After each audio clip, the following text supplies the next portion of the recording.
வணக்கம். நான் அருப்புக்கோட்டை தங்கப்பாண்டி ஜோதிடர் பேசுகிறேன். பொதுவாக இந்த ஆடி மாத பலன் எந்தெந்த கிரகம் எந்த நிலையில் யாருக்கு நன்மைகள் தீமைகள் என்பதை கூறுகிறேன். முதல் ராசியாக மேசராசி, மேச லக்னம் சார்ந்தவர்களுக்கு பொதுவாக பார்த்தீங்கன்னா இந்த ஆடி மாதத்தில் மேசராசி மேச லக்னம் சார்ந்தவர்களுக்கு நல்ல பலன்கள் நிறையா இருக்குது. பொதுவாக என்னென்னா லக்னத்துக்கு 4ஆம் இடத்தில் இருக்கும் சூரியன் 5ஆம் இடத்திற்கு சிம்மத்தில் போய் ஆட்சி வருகிறார். அவர் பொதுவாக லக்னத்துக்கு 5 கூடியவர் 5ஆம் இடத்தில் ஆட்சி வருவது மிக சிறந்த யோகமாக இருக்கும். அதே நேரத்தில் 2ஆம் தேதி புதன் வக்கமாகிறார். மீண்டும் பார்த்தீங்கன்னா 12ஆம் தேதி கன்னிக்கு செவ்வாய் வருகிறார். இதெல்லாம் கணக்கிடையில் ஒரு நல்ல ஒரு சிறப்பான மாதமாக அமைகிறது. இதில் என்ன விஷயங்கள் என்றால் பொதுவாக மேச ராசிக்கு மேச லக்னத்திற்கு 2, 7 கூடையவர் சுக்கிரன். அந்த சுக்கிரன் பார்த்தீங்கன்னா உங்களுக்கு 10ஆம் தேதி ரிஷபத்திலிருந்து மிதனத்துக்கு மாறுறாரு. நீண்ட காலமாக மேசராசிக்காரங்க திருமணம் ஆகலை, இனிமேல் திருமணத்துக்கான முயற்சிகள் செய்தீங்கன்னா இந்த மாதத்தில் ஆடியில் பெண் பார்த்து வைத்துக் கொள்ளலாம், ஆவணியில் திருமணம் செய்யலாம். இது பொதுவான ஒரு கணக்கு. தனஸ்தானத்தில் பொதுவாக பார்த்தீங்கன்னா தனாதிபதினு சொல்லக்கூடிய சுக்கிரன் 3இல் போயிருப்பதனால் விரயங்கள் சற்று அதிகரிக்கும். வீட்டில் ஒவ்வொரு ஆடம்பரத்திற்குரிய பொருட்கள் கேட்டாங்கன்னா நீங்கள் இல்லைன்னு சொல்லக்கூடாது.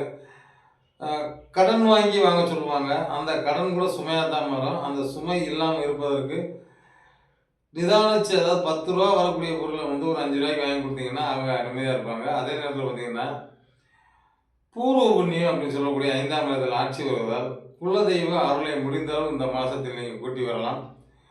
குலதெய்வத்துக்கு என்ன வேண்டுதல் வைக்கிறீங்களோ அந்த வேண்டுதலை நீங்கள் சீக்கிரம் செஞ்சீங்கன்னா இந்த மாதம் ஒரு மாதம் மட்டுமே, அடுத்தடுத்து வர்ற மாதங்களில் பலன் இருக்குது. இந்த சூரியன் ஆட்சி வருவதனால நீங்கள் நினைச்ச காரியங்கள் எப்படி இருக்கும். அரசியல்வாதிகள், அரசியல் சார்ந்தவர்கள் மற்றும் அனைத்து மேச லக்னத்தின் மேச ராசியின் அதிபதி இருக்கக்கூடிய அத்தனை பேருக்குமே மிக சிறப்பாக இருக்கும். ராசி அதிபதி இன்னொரு காரணம் சொன்னால் 6ஆம் இடத்திற்கு போகிறார்.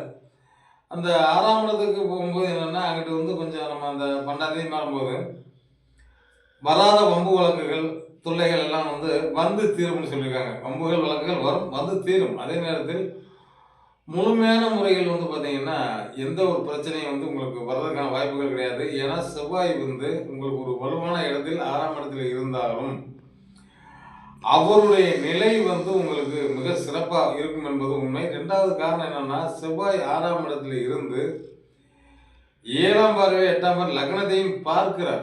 ஆகையால் லக்னாதிபதி ராசியாதிபதி தன்னுடைய பிள்ளையை தான் கெடுக்க மாட்டேன் அப்படிங்கிற மாதிரி பார்ப்பாரு.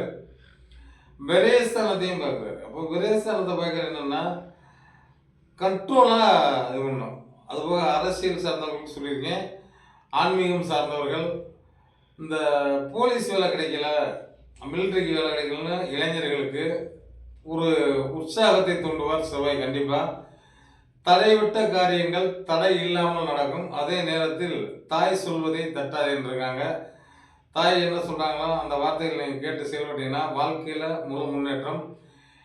மாணவ மாணவிகளுக்கு படிப்பு சார்ந்தவைகள் மிக சிறப்பான மாதமாக இருக்கிறது. மேலும் ஒவ்வொரு விஷயம் பார்த்தீங்கன்னா அவங்களுக்கு சிறப்பாக தான் இருக்குது. ஆண்டு பலனுமே சிறப்பாக இருக்கிறது.